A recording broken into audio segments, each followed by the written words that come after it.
Hey everybody, how's everybody doing today? Welcome to my Sunday live stream.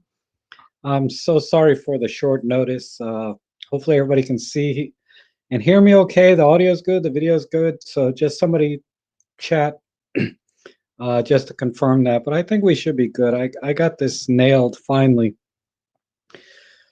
Wow, I'm so tired. I've been out since like 7 o'clock this morning. I went on a photo walk this morning and with the photo club at the Meadowlark Gardens, and it's always a lot of fun to get out and you know do a photo walk with other photographers. And there was a new photographer there today, or a new member, I should say, um, Craig, which was pretty awesome. He was a wedding photographer back in the film days, and it's kind of interesting. He gave me some tips because I'm going to go shoot a friend's wedding next month, just kind of casually, but I'm the only photographer really, and I'm just doing it as a favor. It's not like a paid job or anything, but we'll see how that goes. Um, and thank you everyone for chiming in. Let's see who's here. Ed is here. Marco, good to see you. And Jeff Painter, Corna, Brian, hello. Serge, good to see you. Christine, nice to see you again. And looks like I'm here. I got my chat windows all set up, and finally I got a workflow I think that works. Oh, but just pardon me. I got home like just maybe 20 minutes ago, and just sat down and I said, I can start a stream. Why not? Because I wasn't sure if I was going to stream today or not. But I said, I got to at least get on once a week and touch base with everyone, see how everybody's doing. Oh, the great Vanzini's here. Awesome. And Steve Backhouse, Jane Small, Thomas Isaskis, Des, good to see you. Yes, thank you for pointing that out, Des. We all have our verbal tics, right? But as an online personality, right, so to speak, you have to be aware of your verbal tics and minimize those because they can really annoy some people. Like saying or what else is there? I used to say okay a lot, right? Okay, okay, okay. I I will try to watch my verbal tics and not do them as little as possible. I have to be very conscious of that because then the conversation will go a lot smoother, at least on my end. I'll feel like I'll be presenting or being more articulate without trying. Oh, okay. And I'm always open to criticism. It's uh it's the only way you really improve, as long as it's constructive criticism, uh to help me improve my channel, improve me as a person, improve my photography, whatever it might be. I'm always looking to become a better person, and I owe a lot of that to many of you helping me to improve my photography and my way of thinking sometimes. And I do my best to return the favor with my videos, giving you my honest, raw, sort of unedited, I don't know, unscripted type videos. I'm not a big fan of scripting because it just takes too much time to sit there and type everything out first, then rehearse it, then make the video, then do the editing. It's kind of like all of the B-roll people do, where they're walking up a mountain, then they have to walk back off camera to get their camera back. I I can't do it. I don't know if it's because I'm too lazy or it just doesn't make any sense because I'm not trying to make a movie or do some high production value type thing. I'm just trying to relay uh, photography and what you can do with your cameras. Like today I had some fun. I used the Pen F today with the 15 millimeter body cap lens. So look for that vlog late tonight. It takes me about 6 or 7 hours to edit. Hopefully the audio is good on it. If the audio is bad, there may not be any vlog. I was experimenting with a new microphone because my last two vlogs, the audio sucked because I was using actually these I was using these earbuds. These are AirPod Pros. They're awesome on my phone, but when I use it with my vlogging camera, they sound terrible. So I switched over to a new mic and I bought two new mics. I'm going to experiment with this one I experimented with today. I got another one coming in today I'm going to try and use. And hopefully these microphones sound good with this camera. And Christine says, love your photo walks. They are, you can do this yourself every day, wherever you are with whatever your equipment. Yes, it's so true, right? I almost took out my EM10 Mark II today with the body cap lens, but I figured what I'll do is I'll take the EM10 Mark II out with the standard kit lens probably this week just to do a normal photo walk with just the most basic camera. And by basic, I don't mean not great. I mean, it's a great camera. And it's the camera that converted me from Nikon. Honestly, I shot Nikon D750 professionally with that, and it converted me. And now I shoot all micro four thirds all the time. Not that I didn't buy like a full frame camera recently. I bought a Panasonic S5, which I need to take out. That if you guys have been following me a long time, you know why I bought that camera. It was for my professional work, but I haven't had a job in months. So it's just money down the drain. Let's see. Cornice or Thomas says, speaking of constructive criticism, not that over the shoulder footage, as you concluded your last photo walk was brilliant. Use it as a new bumper. I did do some more of that today uh, with the camera I just showed you, this thing. You know, I just put it on the end of a tripod and hang it over my shoulder. Well, I point it down like that, and it sits like that. That was pretty cool, I thought. So I did a little bit more today of that. I didn't think about it until the end again, but that'll be a little bit of B-roll for the next vlog.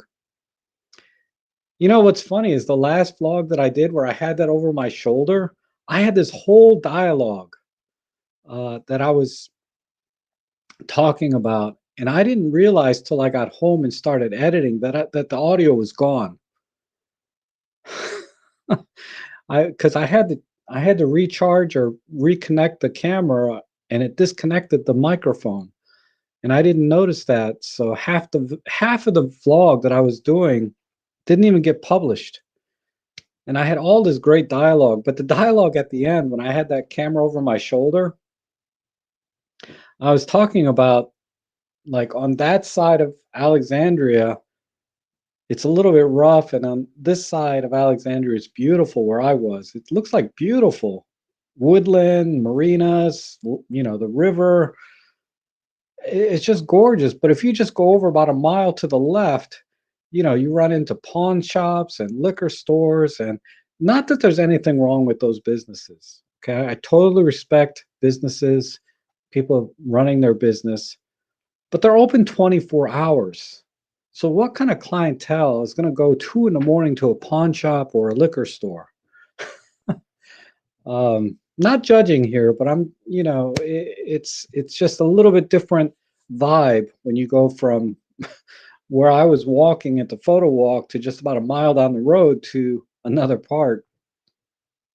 And then where I live here, yeah, I don't go out at night in my own neighborhood. Let me tell you. But anyhow, let's see what else we got. And Cornice says, funny thing, one day before I posted the video of the 105 millimeter Nikkor, I almost got a nice deal on this lens. Too bad I was second to write the seller that I have interest in this lens. Oh, yeah. It's not a bad lens. I don't know what they're going for now, but I paid like 99 or $100 for it. I didn't pay much for it. And it's not bad. It's got a little dust inside, so I've noticed that the images are tiny bit soft, but for the most part, that lens, you know, you add a little sharpening in post, it's really nice. And Dave's asking, any leads on jobs in the near future? And amazing you've been able to weather the storm. I did get in touch with one agent, so we'll see.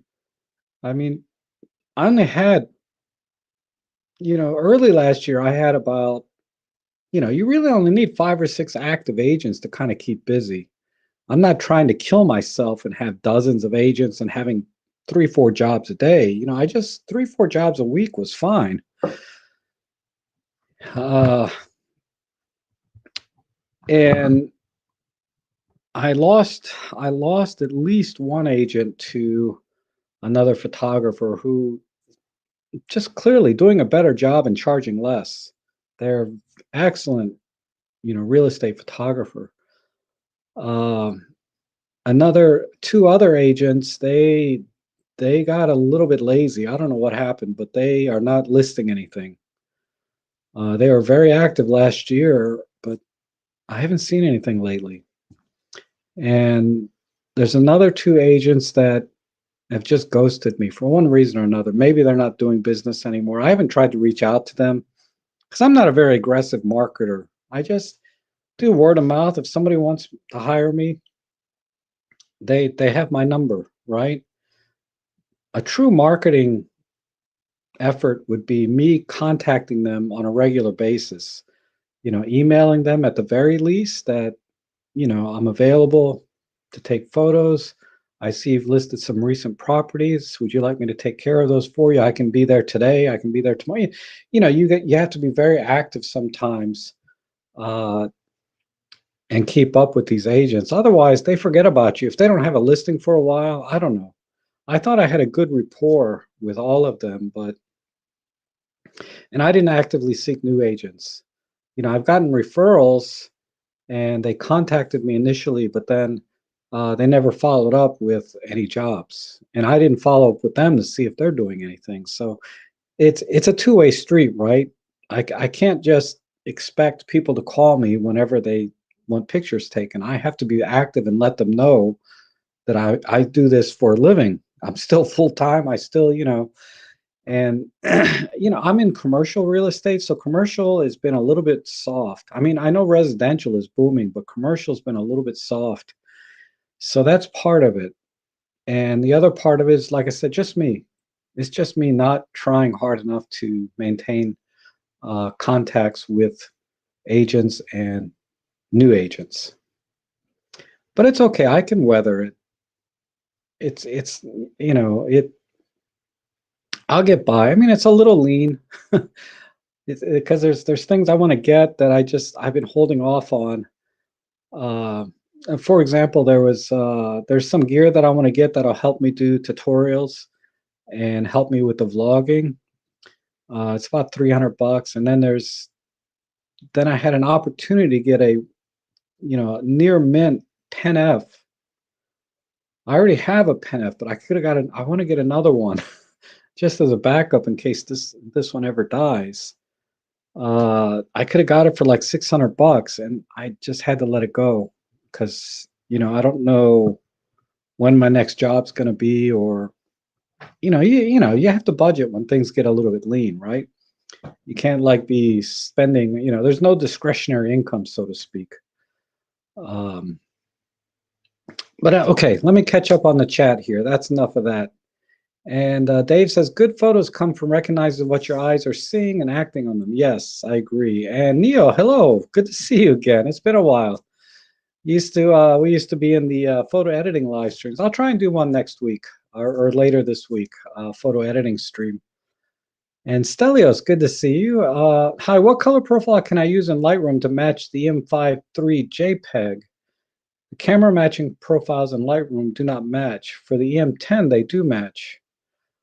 I don't have any advice on that. If if the profiles don't match that come with Lightroom, I never mess with those things. Because there's only 2 kinds of photography I generally do. It's either I need it to be very accurate in terms of white balance. It doesn't have to be super accurate in terms of color. It's close enough, the colors we get raw. Uh, and that's when I do my real estate photography. I make sure the white balance is correct throughout the room with different lighting. And then the other kind is just straight out of camera JPEG with maybe cropping a little bit. So honestly, I don't pay a lot of attention to the colors in Lightroom for my own photography.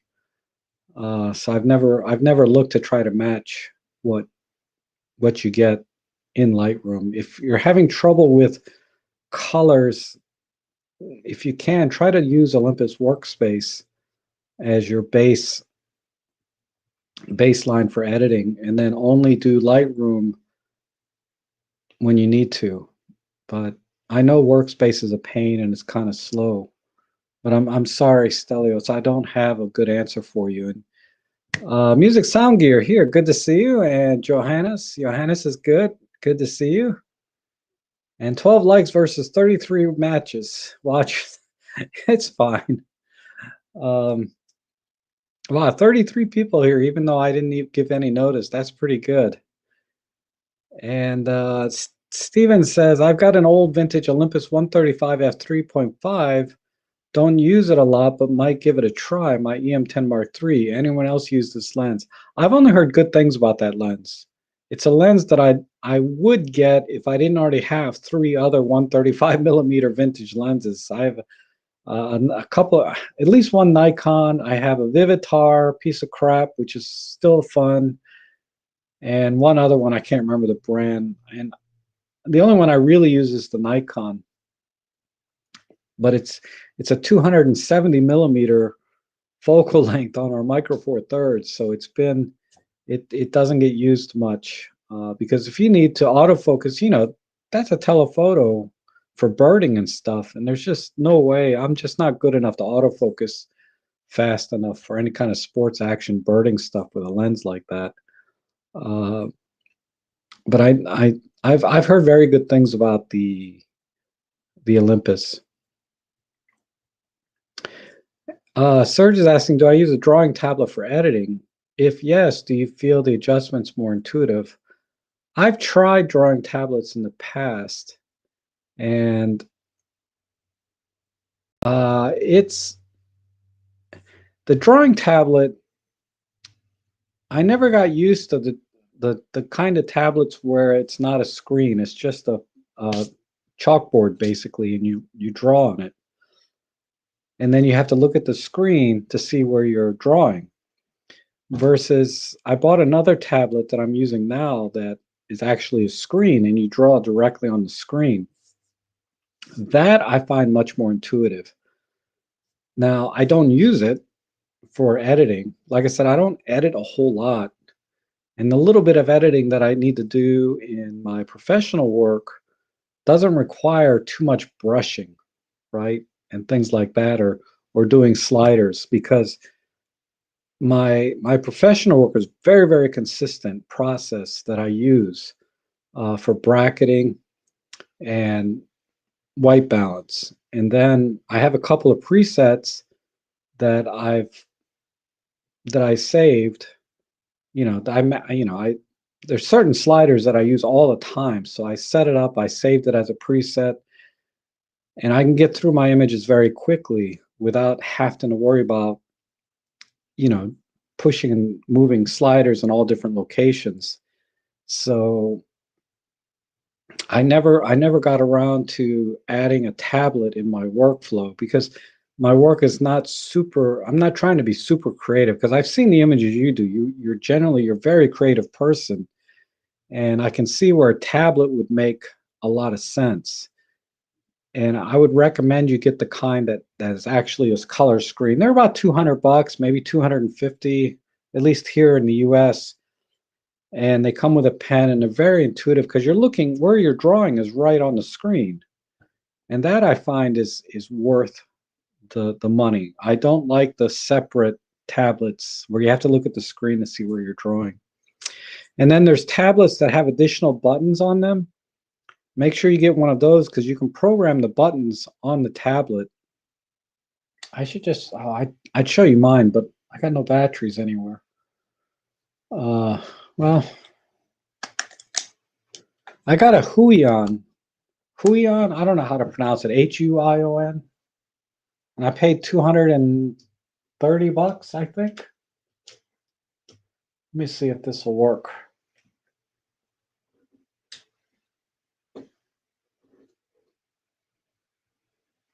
Yeah. This is working. Let me detach this. So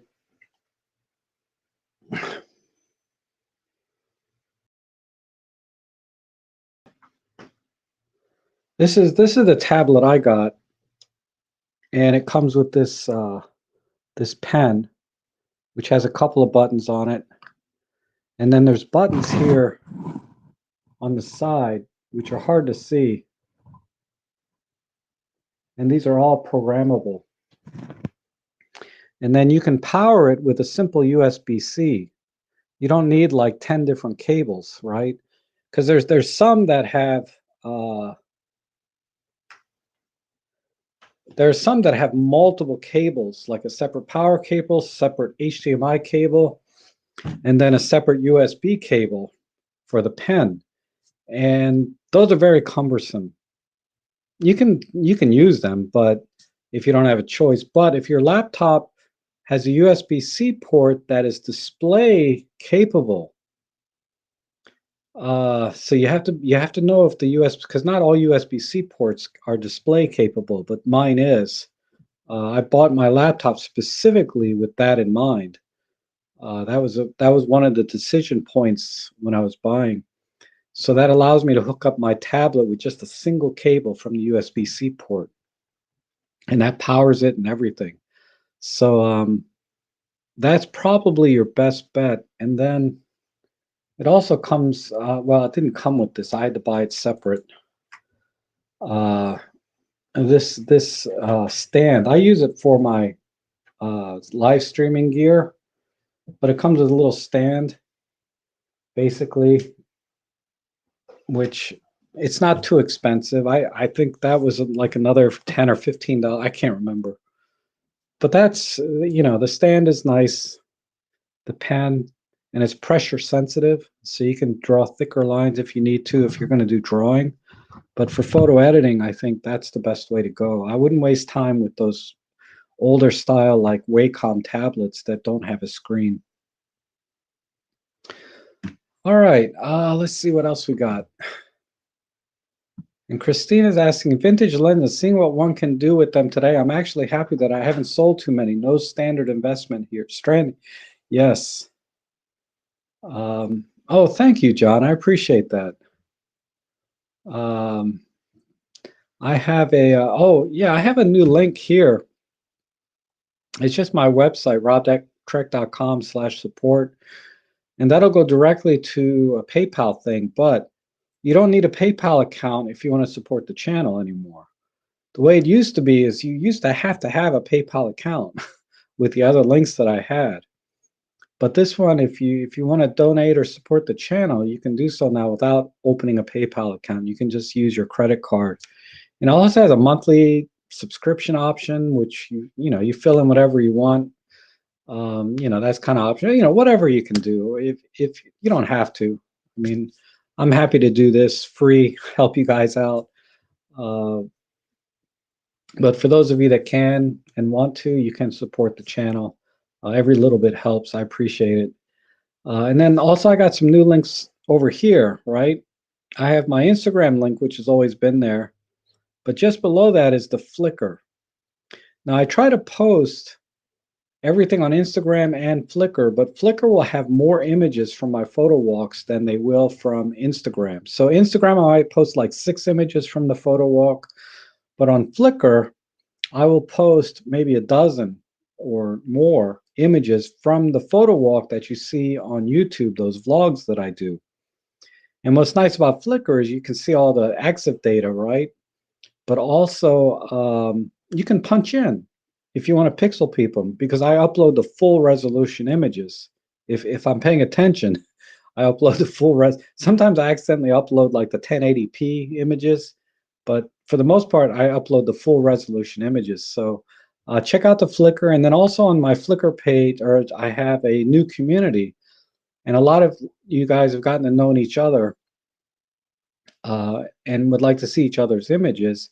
So if you have a Flickr account, and if you don't, they're free, but if you have a Flickr account, you can share your images right away with the community. You don't have to upload them separately to my Flickr account. You can just, if you have your own Flickr account, you're uploading your images, you just click share with the community, and it's a very easy process, and it's a much better platform for sharing images than on my forum.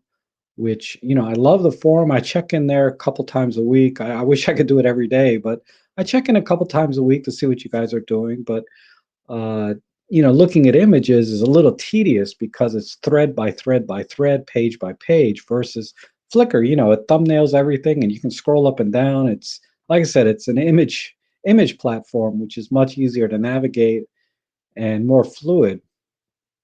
So check that out as well. You guys have been posting some great images, very inspiring, and I really appreciate everyone that's been joining the community so far. I'd like to see more. If you guys want, if you can, check it out. All right. Steven says I have the Nikon 135 2.8. Yes, I almost got that lens, but it's a little bit heavy, I thought. I mean, it's not a lot heavier than the 3.5 that I have, but um, I just decided, 3.5 is good enough. 2.8 wide, and the 2.8 was more expensive. That was probably the real reason I didn't go for that. But I love the 135. It's great.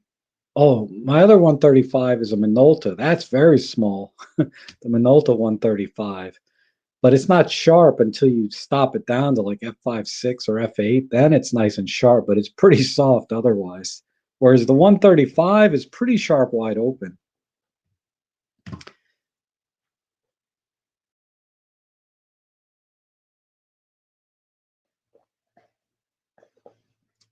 And let's see, I can't understand what Ed's saying to Christine, but that's fine. And Thomas says, do you use any protection on the LCD screen to prevent scratches and cracks? If so, what should we use? If not, anything else to protect it? No, I don't put anything on. The screens themselves are already kind of a Gorilla Glass, and they're supposed to be scratch resistant. I can tell you that I dropped my EM1 Mark III, and there's a scratch on it now because it was on cement. Camera's fine, but there's a little scratch now in the LCD. But that's what it took to get a scratch in. It was dropping it on cement.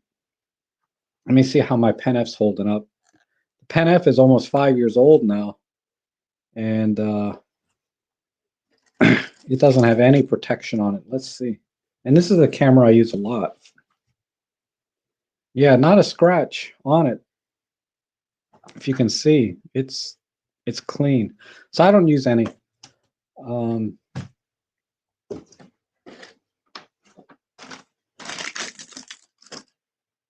Okay. And Seraphin is here. Whenever you get a chance, can you look at a video question I asked you on the forum? Okay, I will.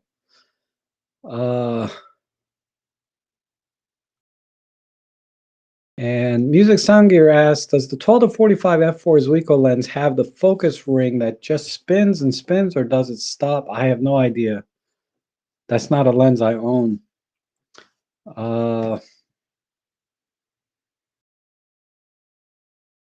If it has the focus clutch, all the lenses that have a focus clutch do have hard stops.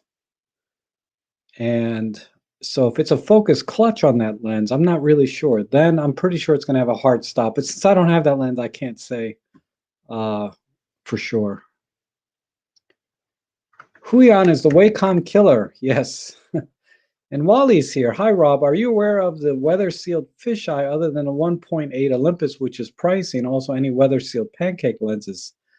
I don't know of any other weather-sealed fisheye lenses. Yeah, the 1.8 Olympus is expensive. What I would do is just buy a super cheap one. I bought a Pixco 8mm fisheye for like $65. And if it gets rained on, you can just buy another one. But that's because those very cheap lenses are very throwaway type lenses. And I have a few of those lenses that I've got 3 copies of one lens because it's about a $30 lens. Because 2 of them have gone bad, so I'm on my actually I got 4 now. 2 of them gone bad. I got 2 more, but I love that lens, and it's only $30. Um, I know that's terrible advice. It's terrible advice, but that's just what I do.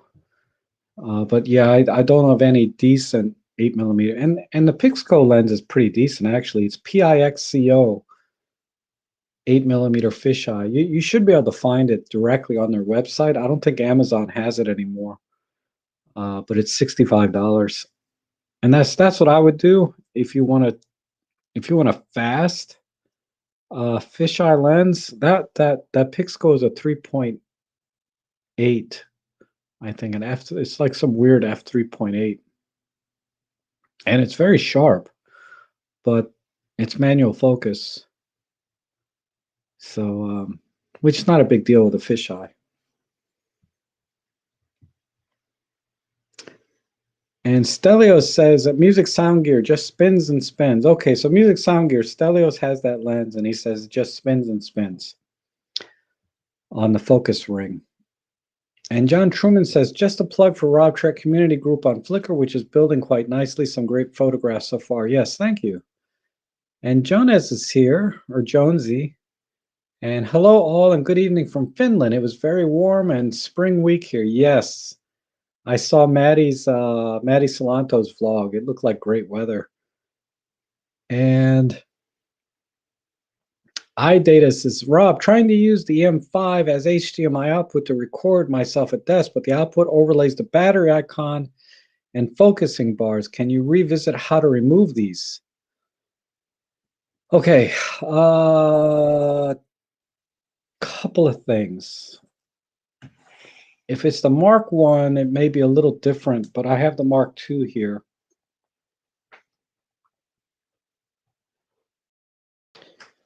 So let me go to number 4, number 5, button number 5.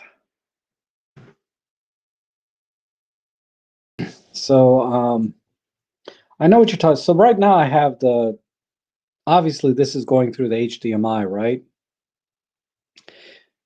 And what I want to do is, if you put this in movie mode, like so, and you click the info button, I believe yeah, there's nothing happening there.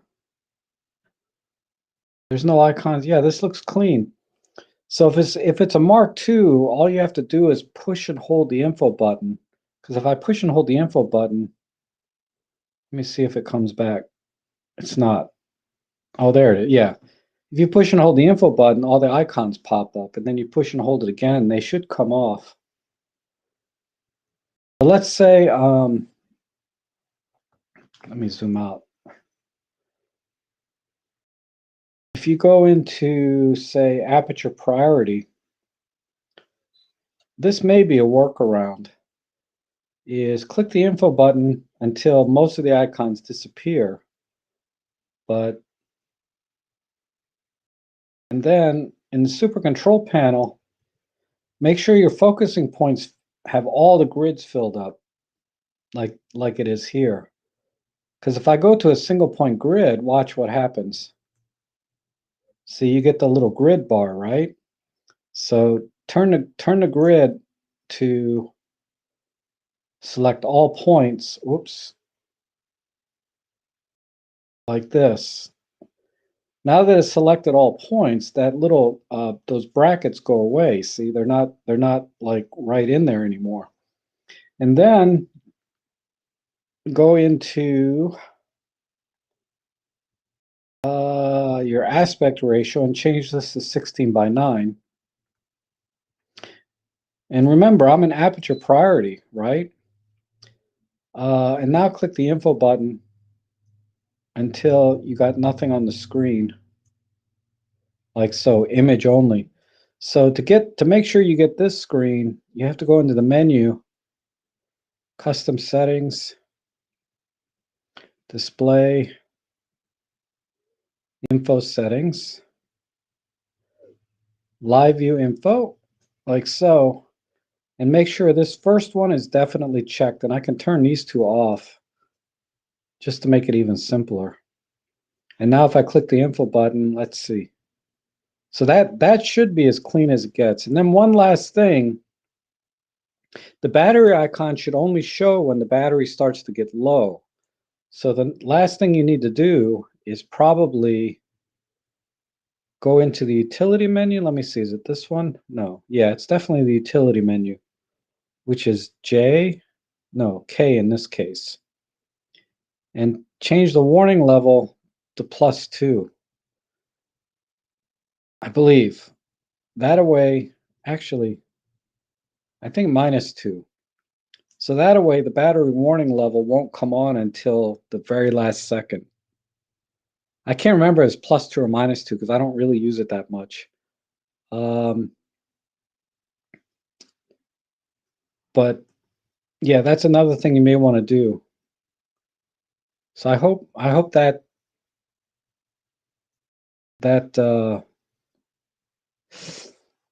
it's hard to see. Let me see if I can adjust this screen a little bit. Yeah, there's no battery icon there. So that's the way to get a clean HDMI out without having to go into movie mode. Hopefully that answers your question or helps you in some way.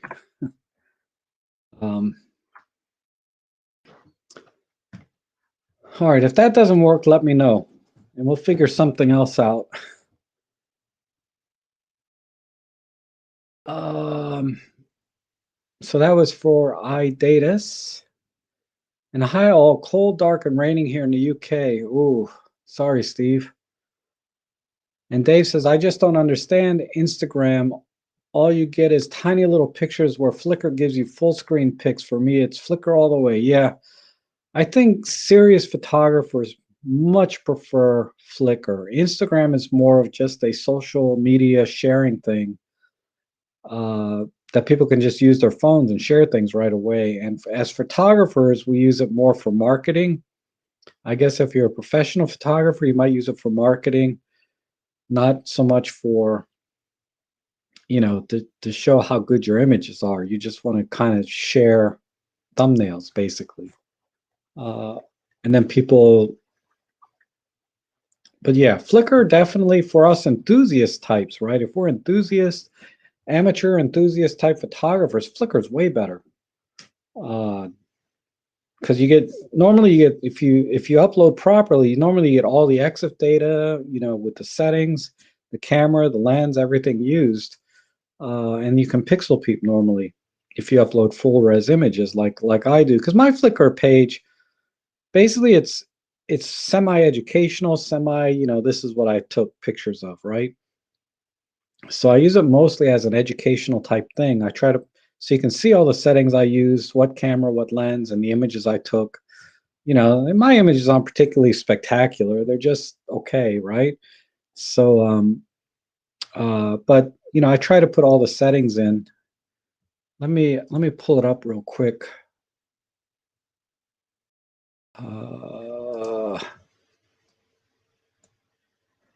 Let's see, button number 2. Yeah, so if I go into Flickr, so this is my Flickr page, right? Rob Trek, flickr.com/photos/Rob Trek. And here's the groups, Rob Trek community. View 102 photos. So these are all the photos. I think this is Serge. Yeah, these are Serge's photos. Wow, there's some nice one from Peter. John Truman is a big contributor, I know. So there's a lot of great images in here. And then on mine, I'll show you one, one that I did. I think it was this one. This picture here is the one from my last vlog. But someone asked me, what were my settings? So I just put them all, because over here you have your EXIF data, but then all down here I gave them the settings of my PenF for the custom color profile that I used in the camera. So if you have a question about any of the settings I use in the vlog, if I don't spell it out in the vlog, then you can just ask me on Flickr, and I'll do my best to share all of the settings that I use for that particular picture, because this picture here is just straight out of camera. But the colors, I think, came out really good. And they were asking me what color profile did I use in the PenF. So there it is. Okay, so that's that.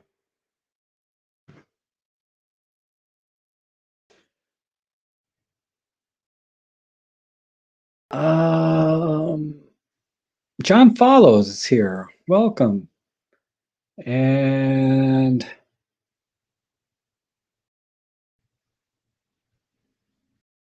try pulling back the focus ring on the 12 to 45. If it's a pro lens, it should have a focus clutch. Yeah, that's what I'm wondering. But I don't know. I just don't have that lens.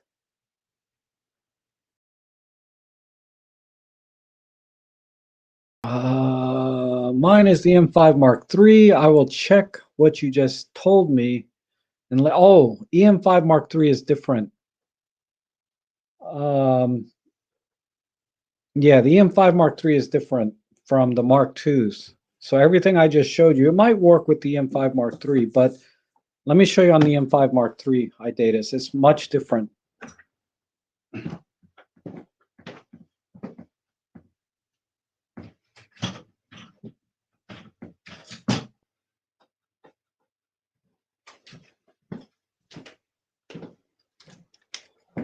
See if I got any juice.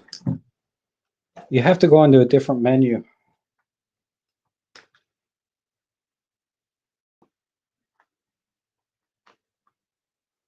Let's see.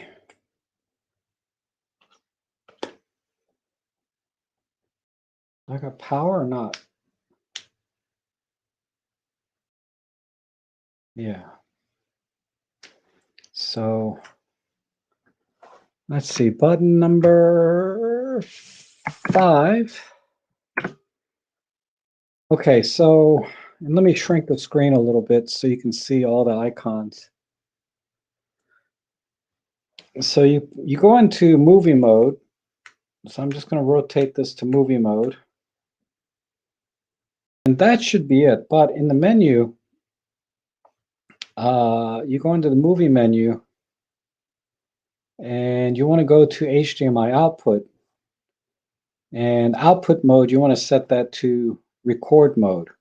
So it outputs video only with no info display. The mode is recommended when recording video to a device. So if you're going to be live streaming or Zoom calling, this is the mode that you want. Because if I put this into monitor mode, then what's going to happen is all the icons are going to be replicated on the back of the screen to whatever you're outputting to.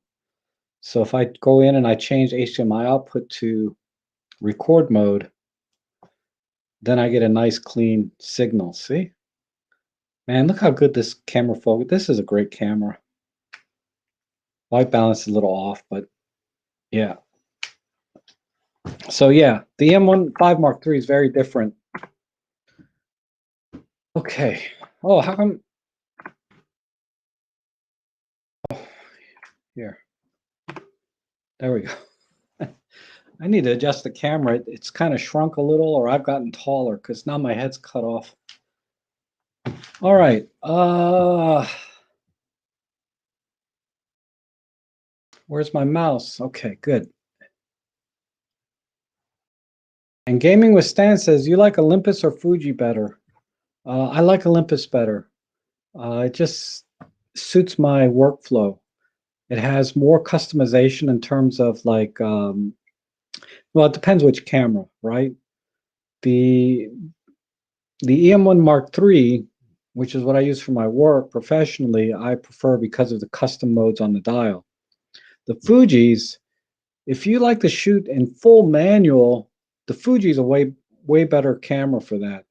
It's much more intuitive because it has all the dials for ISO, shutter speed, and the aperture is usually right on the lens. That's a very manual centric type shooting experience. But if you shoot an aperture priority or shutter priority, suddenly the dials become useless because they're just on auto.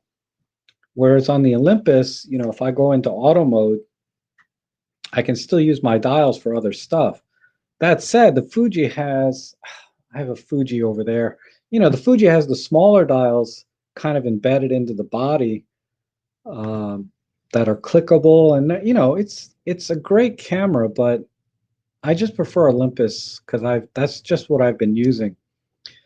I mean, a funny story is when I bought my first Olympus camera, I didn't do any research, and they had an XT10 and they had an EM10 Mark II on the shelf, and those are the two cameras I looked at because I was looking for a smaller camera.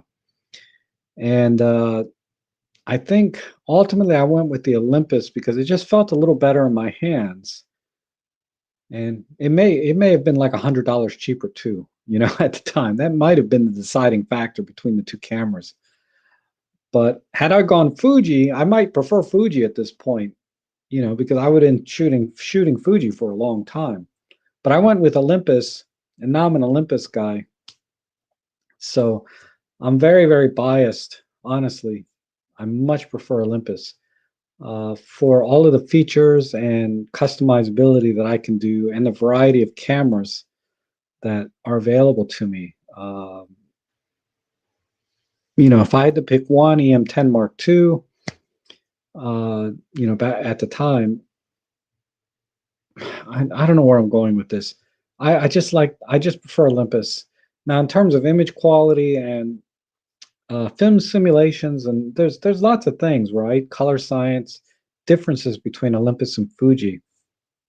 And I've not shot with the Fuji enough in their film simulations to have a preference over Olympus.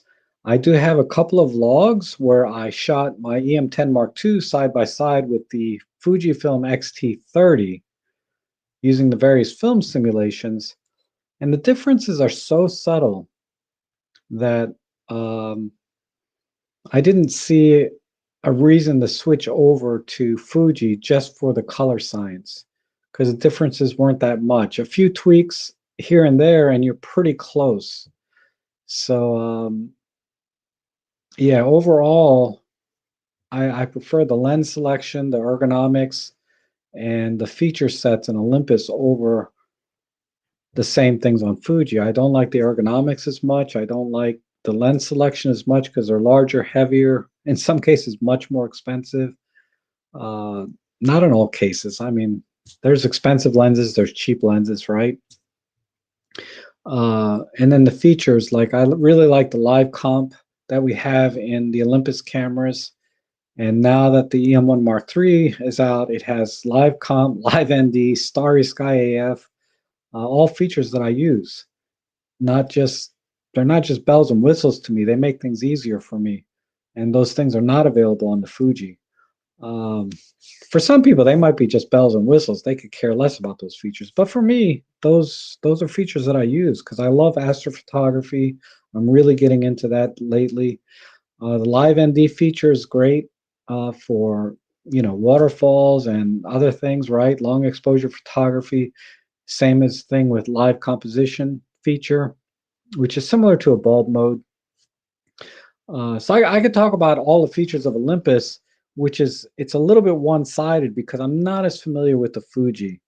The only thing I can tell you about the Fuji are the ergonomics and the color science with the film simulations were not enough for me to want to switch from Olympus uh, based on that. Now, if there's a lot of other features I'm missing, because I don't use the Fuji that much, I apologize. I can't, I maybe there are some things there that I would learn to love and really appreciate and prefer over the Olympus, but I didn't use it enough to say that if there are those features exist. I don't know.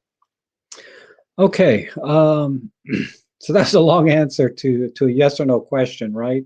Do you like Olympus or Fuji better? I like Olympus better, but I thought I'd elaborate a little bit why.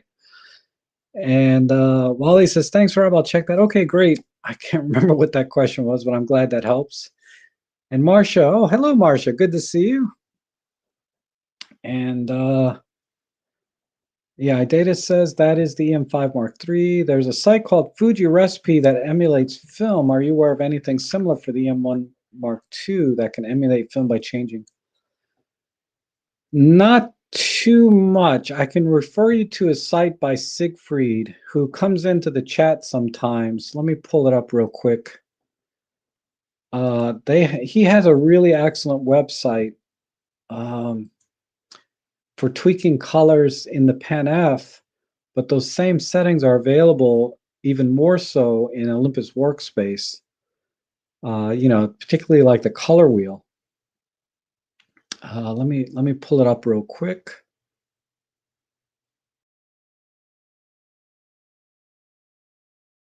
So what I'm looking at is number 2 is this website, and I'm going to copy this link. So Olympus Color and Creative Photography Part 6. So I'm going to just start here. I think he refers to mostly Olympus Workspace. Yeah, he's got little buttons down here for doing film simulations. It's a good starting point. There's a lot of other articles that he has talking about color science with Olympus, but also he contributes to the MU43 forums as well. But I think if you start here, this is a good starting point because it gets pretty crazy involved. So let me put that link in for you. I need to get back to the right page. So this is for Wally. So definitely check that out. And like I said, Siegfried comes into the forum or chat section sometimes. So I didn't see him today, though.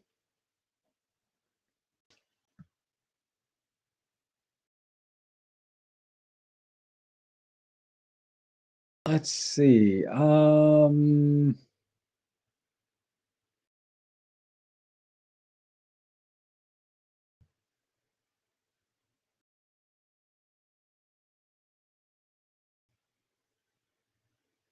Christina says, I got ripped off when some of my photos were taken and used without my permission. How about registering photo copyrights worth it? It is if you use them commercially. Because you could be losing, like, for example, like my real estate photography, I don't do it. I mean, I'm just telling you what best practice is. Do what I say, don't do as I do, as they say. But yeah, if I'll give you something that happened to me, and it's not uncommon, particularly in real estate photography, where I do a photo job for an agent. They do the listing, the photos are up to sell the property. The agent has paid me, right? Everything's kosher. But then, for whatever reason, the agent may lose the listing, and another agent takes over. They owe me money if they want to use my pictures that I took for this other agent, because I have an agreement with agent A. I don't have an agreement with agent B, right? And I've had agents use my pictures without my permission or payment. And for me to make a claim, a stronger claim against that agent, I will have registered my images at copyright.gov. So if you go to copyright.gov, if you're in the United States, I don't know about other countries, but in the United States, copyright.gov, they have a registration process with lots of information there of how to do it. And it's a couple $100.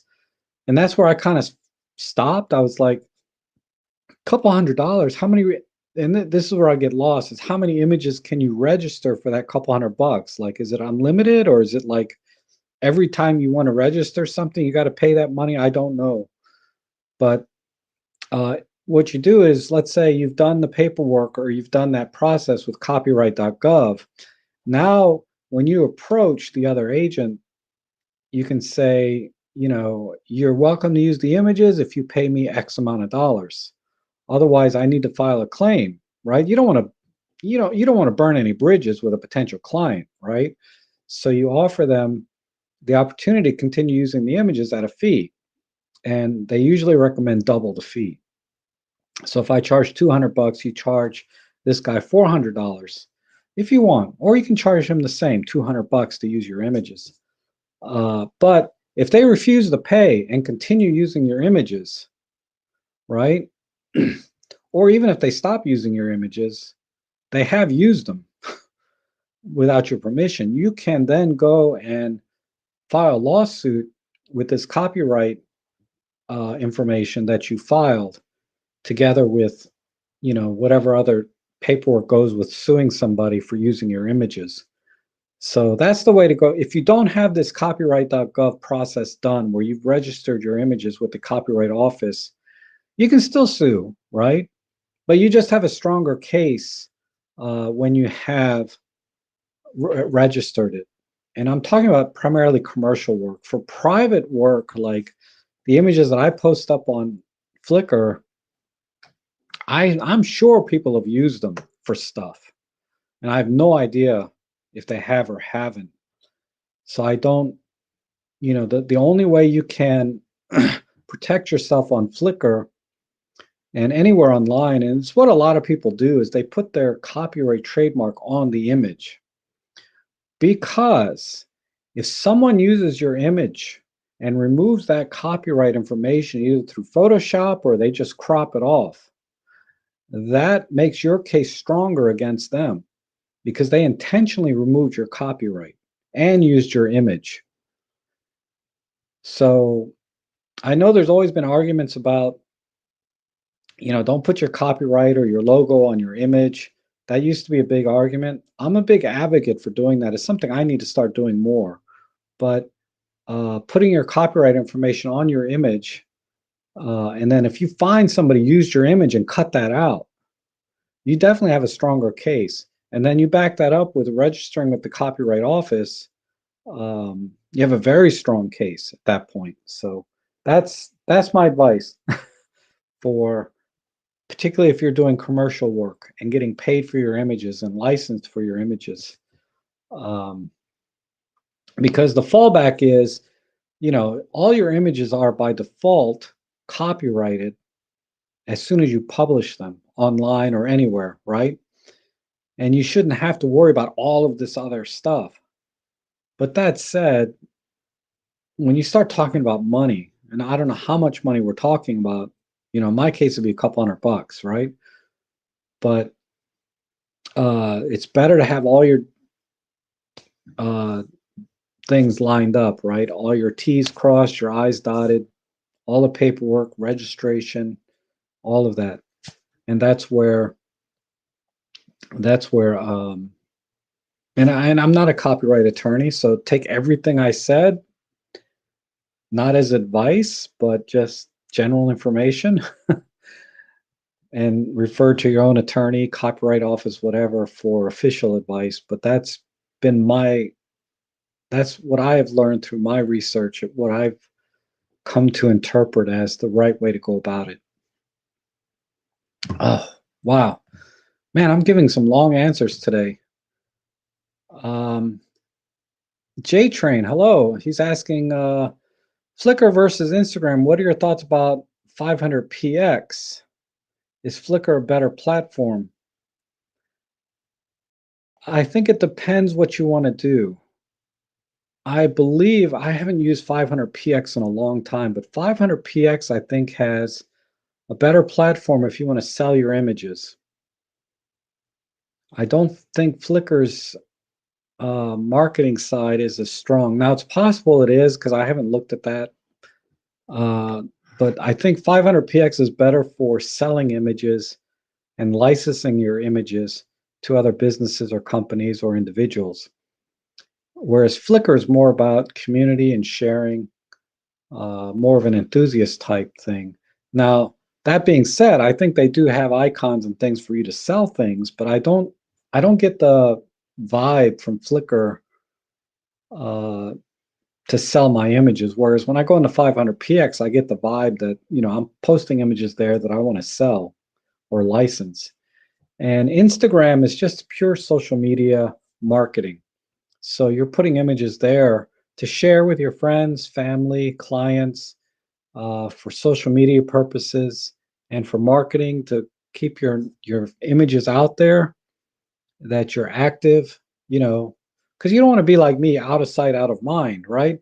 If I don't post anything on my forum, on my Instagram, on Facebook, on all the social media sites, if I don't post anything for like a year, probably don't even have to go a year. If I go 30 days without posting anything, people will be wondering, where's Rob, right? Oh, he must have stopped or gave up or died. Who knows, right? So that's what I think about Instagram. Instagram is more about, not being in people's face all the time or in people's minds constantly, to let them know that you're active and you're alive and well and doing things. And that's the way I look at Instagram, Facebook, those kind of places. All right, let's see.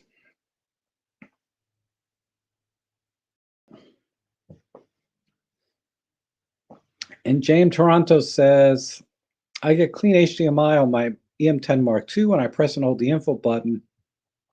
What button do I press on EM1 Mark III? There is no button. I'm sorry, EM1 Mark III. EM1 Mark III, you do the same thing I showed you on the EM5 Mark III. You go into, and I'll just show one more time. Button 5.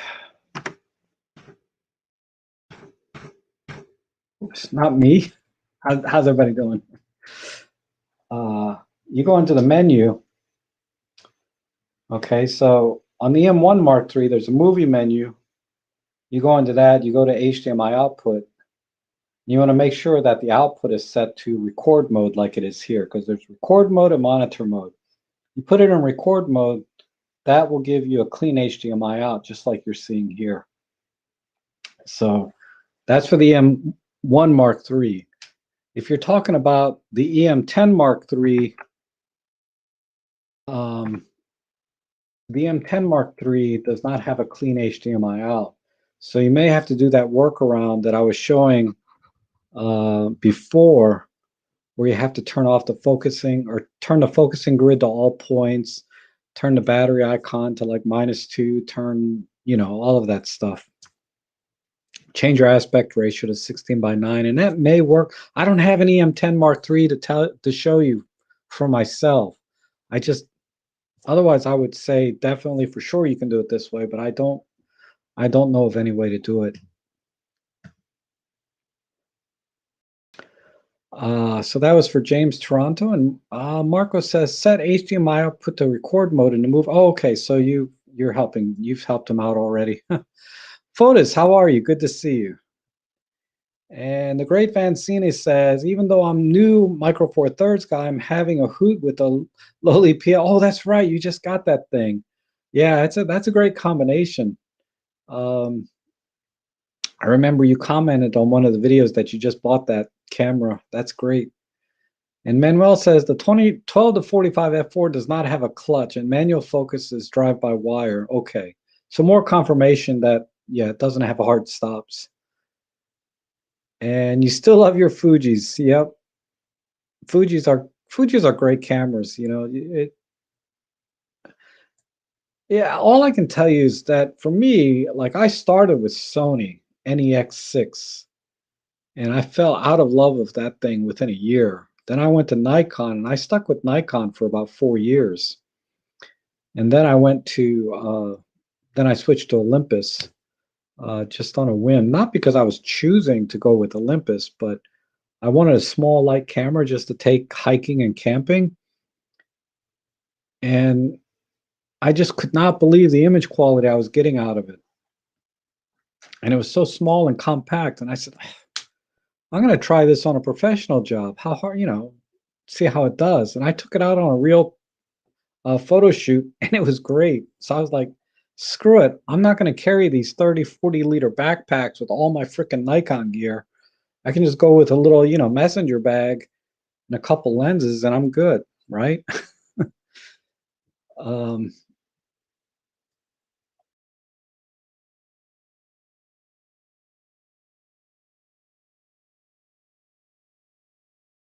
okay, and Music Sound Gear says, do you have any thoughts on the 12 to 200? I think it's weather sealed, but I'm not so sure about the quality. All I can say is the images I've seen from that lens have not been very good. Uh, I don't have, and I'm just basing when I used to do a lot of photo editing live, people would send me images in with that lens, and I was never impressed with the quality of images I was seeing out of those. So I would recommend the 14 to 150 lens over that 12 to 200. Uh, and you save about half the weight and half the cost. And you only lose a little bit on each end, right? You lose 2 millimeters on the wide end and 50 millimeters on the long end, which ultimately is not that much. Because if you get a sharper image, you can crop in a little bit more. Um, and the Great Vanzini says 750 images per registration per Google. Okay, thank you. I think that's in reference to the copyright. How many can you register each time you pay? Um, but I've not done it. If I ever do it, I'll do a video on it because it's it's important for some, right? And dear Rob, great to see you live. Oh, thank you. Good to see you too, Kashi. Kashal wait, Tiwari. Kashal Tiwari. And iData says, Rob had another go at removing the battery icon overlay in HDMI M5 Mark III. There is no battery level setting that I can find. Set to 16 by 9 and fully charged battery, it still shows. Okay, that was only 5 minutes ago.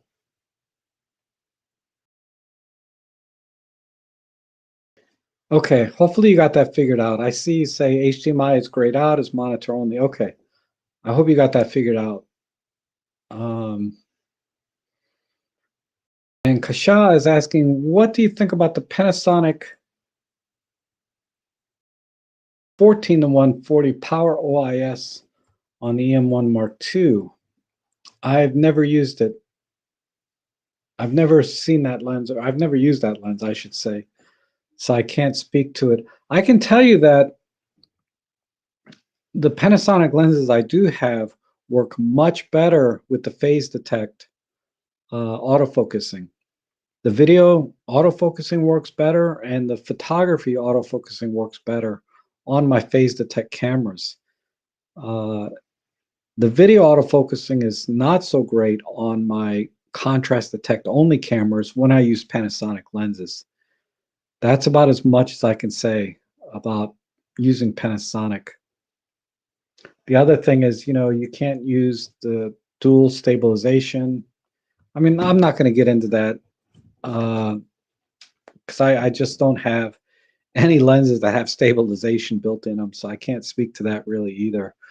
The only thing I can really speak to directly is when I actually own the lens, own the camera, and have used it with some, consistency. And I'm sorry when I get a lot, because I do get a lot of questions about EM10 Mark III, which I don't own. And I can do my best to answer questions, but when they talk about specific things, it's hard because I don't own that camera. And just like I don't own a lot of Panasonic lenses, I own two or three that are fine. And I can talk about the experience I've had with those lenses, 25 millimeter, the 7 to 14, and the 12 to 32. And I can tell you that autofocus on video is much better with my phase detect Olympuses. For photography, it's fine. Okay. I haven't had any issues with photography using Panasonic lenses in terms of autofocus.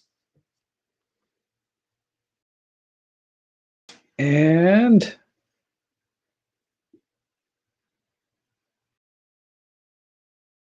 cropping your photos for Instagram is kills you, huh, J Train? I get it. Yeah, you shouldn't have to crop too much. I mean, I know the super wides you have to crop, the super wide panoramas or super tall panoramas, but for the most part, you should be able to upload without cropping. You know, when people view them, it depends what device they're viewing on. It might be cropped. And Christine says, well, that's not for me. Oh my goodness, am I all caught up on chat?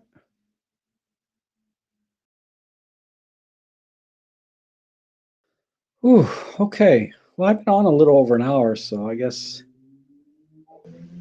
you guys were listening a lot. How many people are here? I don't even know. Let me see. I got a button here. Wow, 62 people. How's everybody doing today? Um, and let's see.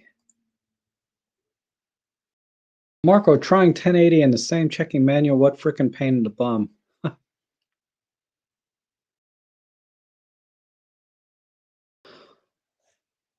Oh. Idatus, try putting your camera in movie mode. I know what you're talking about. Let's go back to the M5 Mark III here. If I put my camera in aperture mode, right? Let's see. I think it's screen 5, right? I go into the menu. Oh, it's not grayed out. Doesn't matter what mode I'm in. What if I'm in?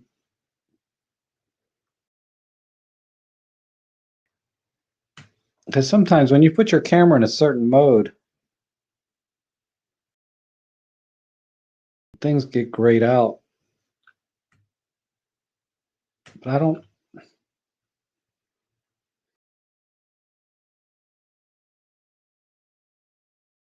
What would be causing it? That mode settings shouldn't matter. And if I unplug the camera, let me see. Oh, I'm here. Let me put it back to my normal screen.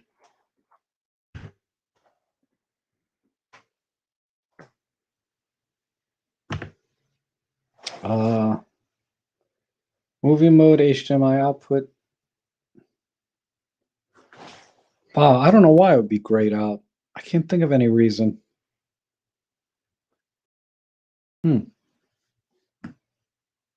Scott Mumford, hello. Just stopped to say hi before you go out. I appreciate that. And John Truman says, so what's the next photo walk and what wacky lens?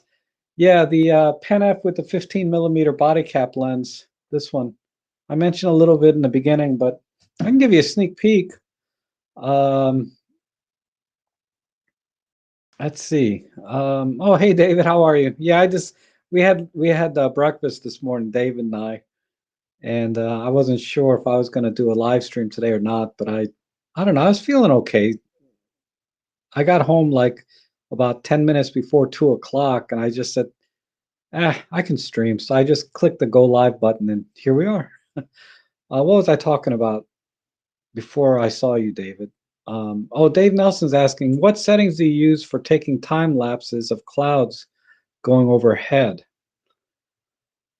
Ooh, I use live comp. Okay. Uh, I would say, I mean, I've never done it before. I use live comp to make those streaky clouds or stacked clouds, but you're talking about a time lapse where the clouds move in the frame, right? In a movie, right? Um, I would just use regular exposure settings. I wouldn't worry about doing anything different. Just whatever looks good. So if whatever, and by that I mean you take a picture of the clouds.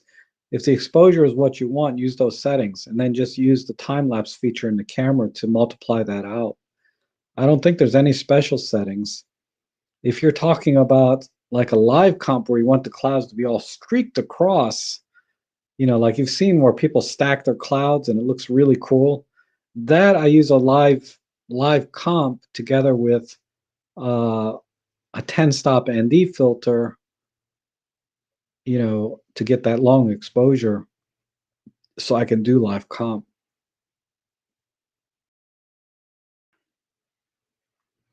And David Crook says, John asked about the photo walk. I didn't know you were using the lens cap lens. Yes, that's what I used today. Just a body cap lens. You can see it's super thin, right? And has the little focus thing here. Let's see. I have I just uploaded the images. I haven't uploaded the video yet from my vlogging camera. How do I get back there? Number 5? No, number 2.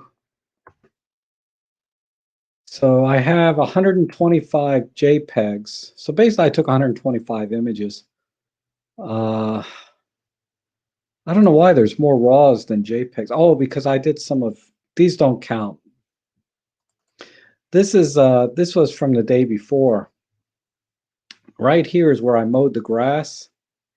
And Ellie, seriously, she was protecting the flowers here while I was mowing. She didn't want me to mow the flowers down. You can see how tall I let my freaking grass get. Oh, don't judge, but yeah. And she sat there in the grass by the flowers, like, don't mow these down, but I had to. But I did cut some of them off and put them in a vase for her and put them on the porch so she can look at them while she's sitting on the porch.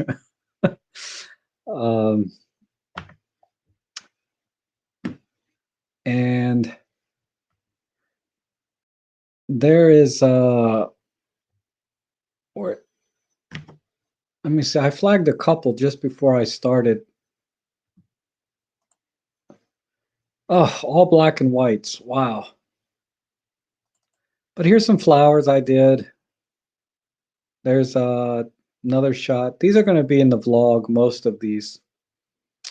I think they came out nice. And these are all the straight out of camera JPEGs. So you'll see these in the vlog. I got a bunch more though. Like I said, and when I take 125 images, some of that's bracketing, so it's not really 125. Some of them because I'm just reframing. I don't know if I'm going to use this one. This is just kind of a goofy picture of a guy, statue, not a guy, a statue. This one is pretty nice. I don't know. There's a bunch more. I was trying some other stuff like this. That didn't come out so great. It looked better in my mind's eye than it did actually when I actually took the picture. And some stupid benches. They didn't come out so great. Like, I don't know. Just stuff. I'll have to see. But there's not really that many pictures here, as you can see, right? Just a few. Not a whole lot. Because actually this 125, sometimes I shot the same image. I do one in color, one in black and white. So really, if you take that 125, you can cut that in half to about 62 images. And out of those 62, like I said, I did some bracketing. So I didn't take that many images. Okay. But there's a little preview of what's to come. In the vlog, if I have the energy, I can get it out tonight, like in the next 6 or 8 hours. If not, you guys will see it tomorrow.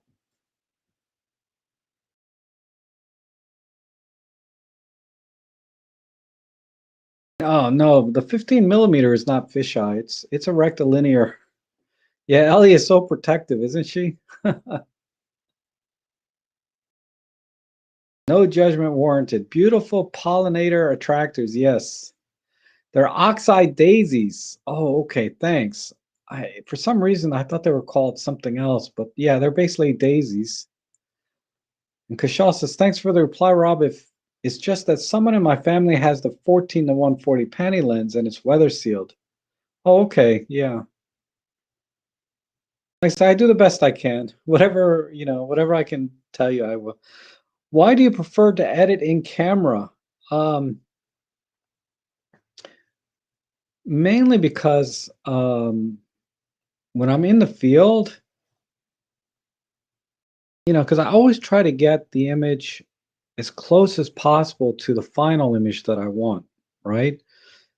And when I'm in the field, I can make those adjustments. So when I see the scene with my naked eye versus what the camera does, I can make adjustments to get the camera to do what I want it to do. Versus a lot of people, they like to just shoot raw, right? Exposed to the right, maybe exposed to the left, whatever. They use whatever techniques they can to get the most latitude out of a single raw image. They get the most dynamic range or most processing power out of a single raw image. And then they take that into post-processing and then they edit it that way. And that's no less legitimate than the way I do it. But sometimes you can't recover a raw image, right? Enough. So then you have to start bracketing, right? And that's where I've learned that when I see a scene with my naked eye, I know right away if I have to bracket that shot to get a clean image, or can I do this in a single image, right? Because I've adjusted things in camera, take the picture, and I'm still not getting the image that I want. Highlights are way too bright, for example. And if I dial in negative exposure comp to get the highlights right, then the shadows are completely crushed to black. And I know even the raw image is going to be noisy if I try to pull those shadows back, right? And I don't care if it's a full frame camera, whatever. Some scenes have such a high dynamic range, and I'm giving you an extreme example, right? That I know that I'm going to have to bracket. So if you watch my last vlog where I went to the Dyke Marsh or Bellhaven when I took the 12 millimeter f2 lens out with the Pen F, I got up to a scene and I knew right away when I looked at it, I'm going to have to bracket that scene. Otherwise, I'm going to get a lot of noise in the shadows, even if I try to process the raw. So that's why I like to process in camera, to get it as close as possible in camera to the final exposure that I want. And then if I need to post process, I can, right? Just tweak here a little bit. So it saves me a lot of time when I get back home post processing because I got as close to the exposure that I want when I'm in the field. And that's why I like to do it. Plus, with the Pen F, it's just a lot of fun to push colors, right? I push the reds, I push the blues, because it has the color wheel built in, add vignetting. I just like to have fun sometimes too. That's why I like to do it. But there's really, I think it's really a good exercise and like my exercise lately has been to go out with a single focal length whenever I go out on a photo walk and force myself to compose with that focal length. But it's always a good exercise to go out and when you see a scene with your naked eye, know what your camera is capable of by changing the settings to get the exposure as close as you can. And then after you get some experience, you start to get a feel for this scene. I need to dial in a -1 exposure comp. This scene, I need to dial in 2/3 of a, plus 2/3 exposure comp. This scene here, I'm going to need to use a higher aperture number. I need to be at f8, for example, if I want to get the depth of field that I need to get. Or this scene, this particular scene, I need to have a faster shutter speed, because I want to make sure that I freeze the action on this particular subject, or I want to slow the shutter. That's what I mean. So in-camera processing is not just highlights, shadows, colors, white balance. It's also shutter speed, aperture, ISO, right? You need to practice all of those settings to get as close as you can in camera to what you want, right? Not necessarily what is the correct exposure, but to the exposure, the final exposure that you want. And again, another long but answer to a short question, but I hope that that makes sense. That's just the way I operate. My brain works. I've never had luck with taking a single raw image, whether I was shooting with my full frame or my, TG5 or cell phone pocket camera, whatever. I've never had luck with a single raw image when I was just guessing. You know, if I dial in and expose to the right based on my histogram, I'll be able to recover these shadows and not have any noise or whatever, right? Um, every time I've relied on any any single raw image, I'll make a mistake in the field. So I don't rely on that anymore. I always rely on, well, now I can rely on my experience with looking at a scene and knowing if I have to bracket, etc. Okay, I need to take a drink after that.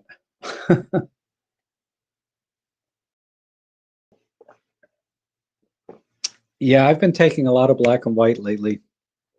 That's true, John. Yes, and you take a lot of black and whites too. That's absolutely true. But anyway, solid fun. That's why I like that's why I prefer to edit in camera. If I can crop in camera, I will do that too. But that's a little bit awkward because the cropping options in camera are not as flexible. But I do crop in camera sometimes too because you have that option. And when you answer questions and give a long answer, it'll be dealt with correctly. Okay, not sure how to take that. Got it. There is a D4 HDMI 1080p in the movie modes specification settings that the 1080p that is the one that changed. They really need to fix that. I will have. Oh, that's interesting.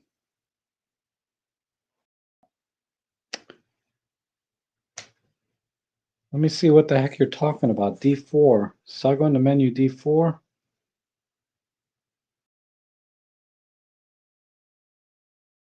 I'll be dang. Aha.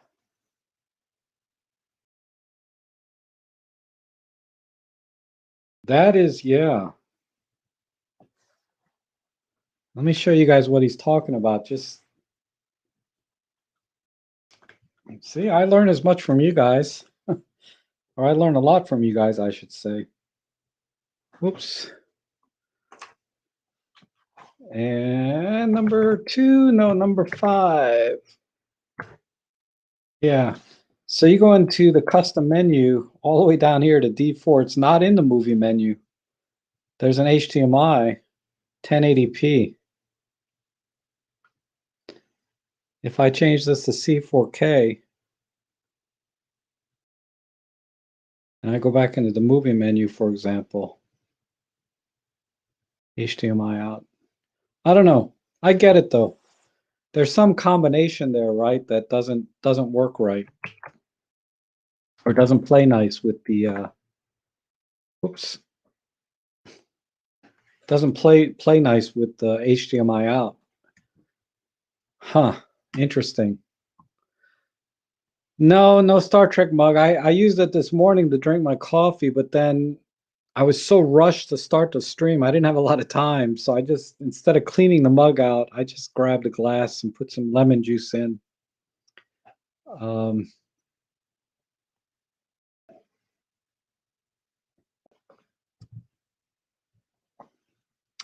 but thank you, Idatus. That stumped me a little bit. D4 did not come to mind at all when you have this problem. That would have taken me a while to figure out.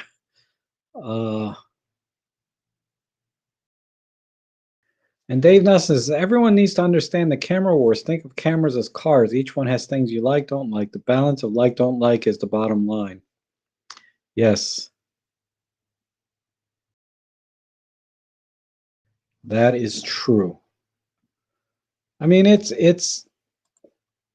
Hold on.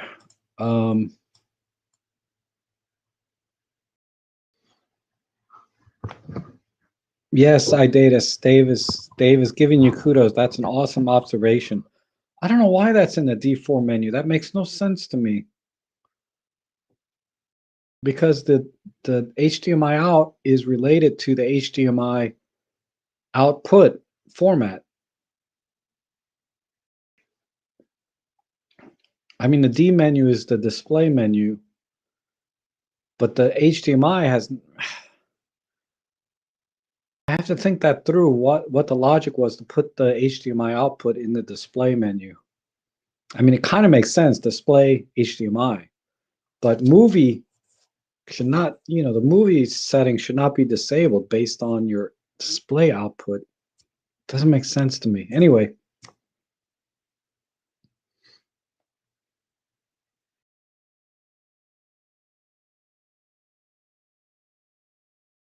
yes, 1080p 60p normally works for me best when I use HDMI out. 1080p 60p. For some reason, and I've never sat down to figure out, diagnose why other modes don't work. Because I'm usually rushed to get the live stream going. But yeah, one day I'll have to figure all that out.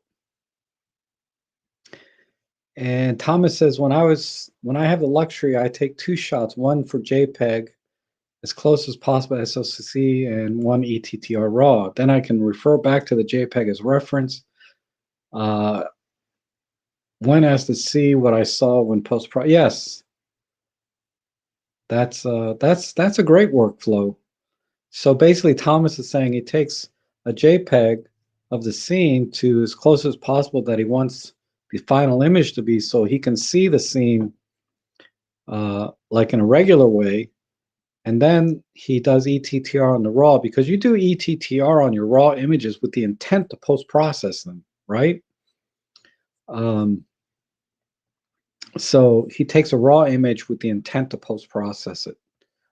Rather than trying to get it right in camera when you take a RAW image, you take a RAW image with the intent to post-process via ETTR.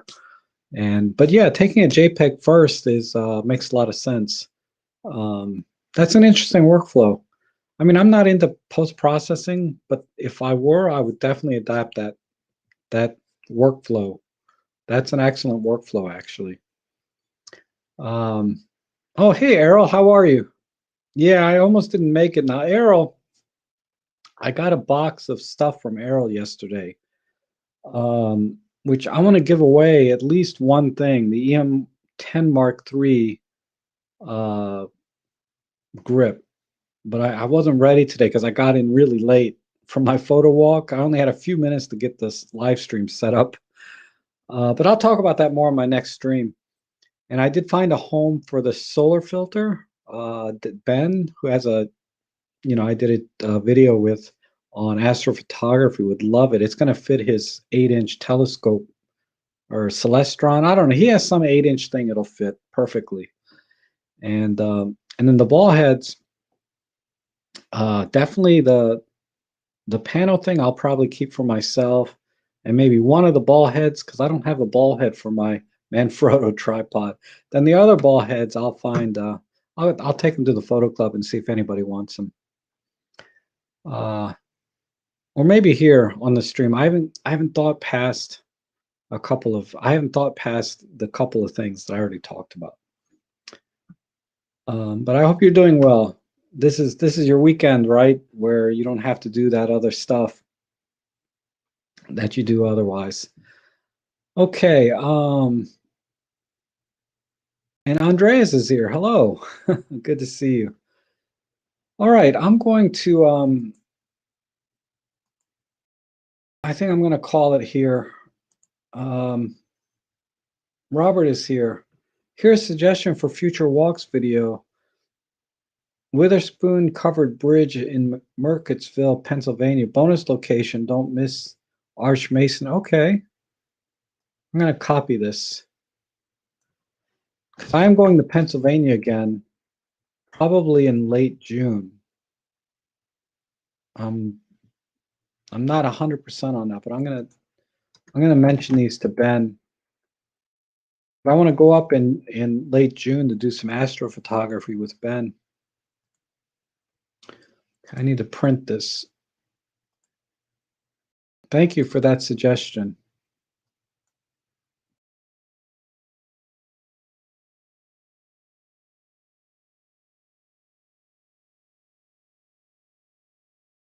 And Q4P plus the X5. Okay, I don't know what that is. But I'll copy that as well.